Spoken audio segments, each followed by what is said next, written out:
이 본 말씀을 통해서 지혜의 고용과 투입, 지혜의 고용과 투입이라는 제목으로 하나님의 말씀 증가하겠습니다. 이 사람이 가지고 있는 무형의 자산 가운데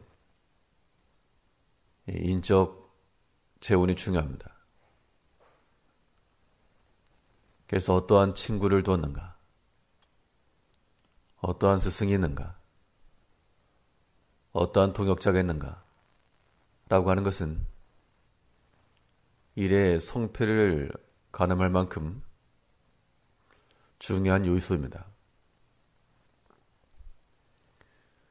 그러한 자산이 되려면 우리가 지혜로운 자들로 우리의 곁을 채우고 또 우리가 지혜로운 자가 되어서 다른 사람들 곁에 투입이 되는 것, 이것이 서로에게 있어서의 유익한 겁니다. 우리의 삶 가운데 지혜로움을 곁에 두고 또 지혜로 행한다는 것, 무엇을 통해서 우리가 확인해 볼 수 있겠는가? 오늘 본 말씀을 통해 살펴보시면 먼저는 지혜를 받아들이는 것은 합력하는 그 능력을 이루는 겁니다.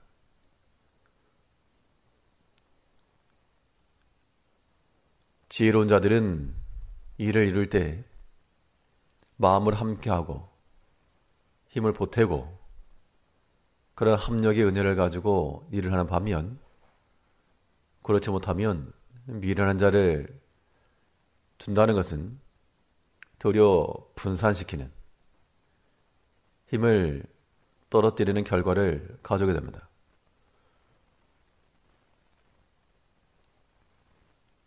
본문 10절을 보시면 장인이 온갖 것을 만들지라도 미련한 자를 고용하는 것은 지나가는 자를 고용함과 같으니라. 지혜롭지 못한 자를 들이게 되면 장인이 무엇을 만들지라도 그것이 효과가 떨어진다는 겁니다. 물론 오늘 10절 말씀은 어떻게 번역하냐에 따라 조금 내용이 다르긴 한데요. 지혜로운 자를 곁에 두게 되면 장인이 만든 것이라도 효과가 있고 그렇지 못하면 무의미하다.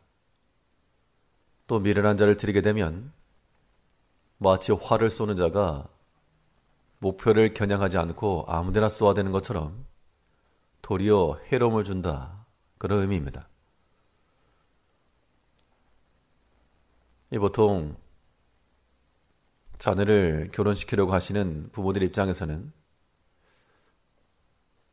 누가 들어오는가, 새 식구가 들어온다 할 때 어떤 사람이 들어오느냐에 따라 여러 가지 가정의 분위기랄지 이런 것들이 달라지게 됩니다. 들어오는 사람이 중요한 거죠. 이 교회에서도 어떤 사람이 들어오는가, 이게 굉장히 중요합니다.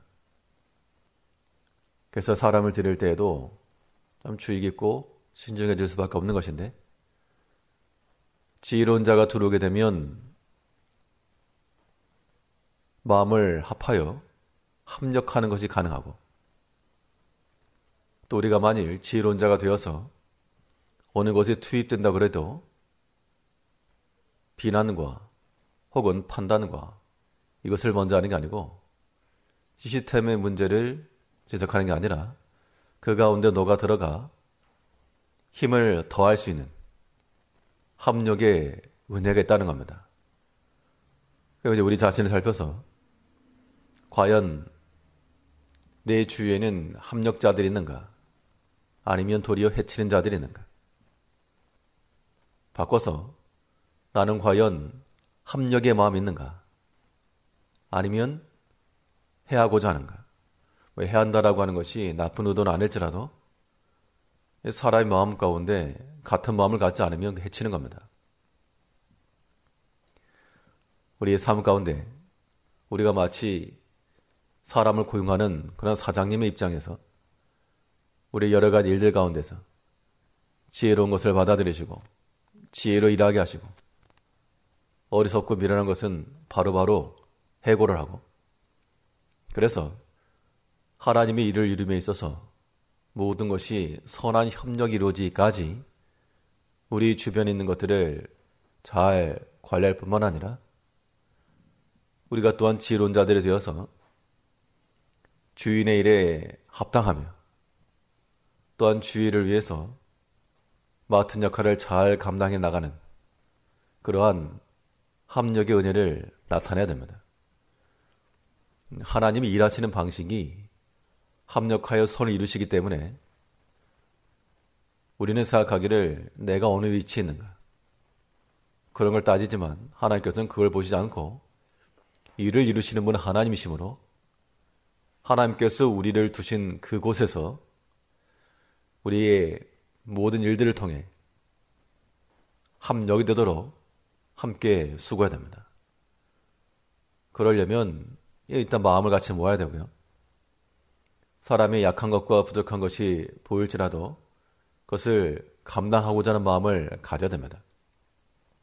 그래야 합력이라는 것이지, 그렇지 않으면 우리의 신앙의 일은 어디 가서 숟가락 하나 올려놓는 거 아닙니다. 도리어 그 숟가락을 올려서 나의 밥상 올리는 것이 아니고 비어있는 곳에 하나 두는 겁니다. 이제 우리 모든 성도들이 다 이 합력의 마음을 가지고 지혜로운 자가 되어서 함께 일하는 자가 되고 또 그 지혜로움을 가지고 오늘도 이 믿음의 일들을 감당해 나가셔야 됩니다. 이 지혜로 일한다는 것은 마음을 합하는 것이요, 또 한편으로는 책임을 지는 겁니다. 책임. 합력과 책임이라고 하는 것이 지혜에서 나오는 것인데, 오늘 본문 다시 보시면 10절에서 장인이 온갖 것을 만들지라도 미련한 자를 고용하는 것은 지나가는 자를 고용함과 같으니라. 지나가는 자이기 때문에 책임질 일이 없고 하고 싶은 대로 하고 하는 겁니다. 외국에 있다 보면 관광객들이 오곤 합니다. 일본에 있을 때도 가끔 한국 사람들도 와서 관광을 하곤 하는데, 참 어떤 경우에는 참 부끄러운 일들을 할 때가 있습니다. 물론 그들 입장에서는 뭐 말이 통하지 않고 잘 모르기 때문에 그럴 수 있지만, 급하니까 그냥 길거리에다가 용변을 보거나 조용히 하면 좋겠는데 뭐 떠들어대는 걸 보면 한국말이니까 그 사람들이 그렇게 하는 것은 아니 뭐 그냥 지나갈 거니까, 내가 두 번 다시 안 올 거니까 하고 싶은 거 그냥 하고 가는 겁니다. 근데 거기에 거주하고 사는 사람들 입장에서는 굉장히 불쾌한 것이고 부끄러운 것이고, 우리가 주의를 하는 것도 마찬가지입니다. 우리가 마음을 다하지 못하고 책임을 다하지 못하는 것은 마치 외인과도 같이 쓱 지나가는 행인과도 같은 마음이기 때문에 그런 겁니다. 그러나 주의 것을 나의 것으로 알고 이 모든 일에 책임을 감당하고자 하는 마음을 가지게 되면 그냥 지나치지 않고 또 수치된 것을 함부로 행하지 않으며 모든 것에 대해서 책임을 지고 마지막까지 일을 이룬다는 겁니다. 우리의 마음은 어떠한가? 내가 주의 일을 행함에 있어서 이 사명감과 책임감을 가지고 끝까지 이루고자 하시는가? 아니면 사람들의 보는 곳에서 출석체크하는 것으로 끝나는가? 우리가 지혜로운 자들을 곁에 둘 때 그 일이 잘 되고 마음이 흡축한 것처럼 이제 우리가 그런 자들이 되자는 거죠. 지혜로운 마음을 가지고 현장에 투입이 되어서 그곳에 필요함을 따라 우리 힘을 나눠주고 우리가 비록 미약할지라도 도움이 되고 합력의 한 부분이 될 수 있도록 하나님께서 우리에게 주신 모든 지혜와 지식과 모든 경험을 그렇게 써야 됩니다. 또한 우리가 지나가는 행과도 같이 일을 이루는 것이 아니로 마치 주인의 아들 모양 책임을 가지고 주 일들의 힘을 쓰셔야 됩니다. 책임을 지고 일을 한다는 것은 다른 사람들보다 더 많은 생각과 더 많은 고민과 더 많은 경우의 수들을 고려하는 겁니다. 이게 지나가는 사람과 주인의 차이인 겁니다. 이제 하나님께서 우리에게 맡기신 그 일들에 대해서 오늘 또 새 한 주가 시작되었는데 오늘부터 또 생각을 하시고 어떻게 이룰까? 어떻게 완성할까? 어떻게 하면 도움이 될까?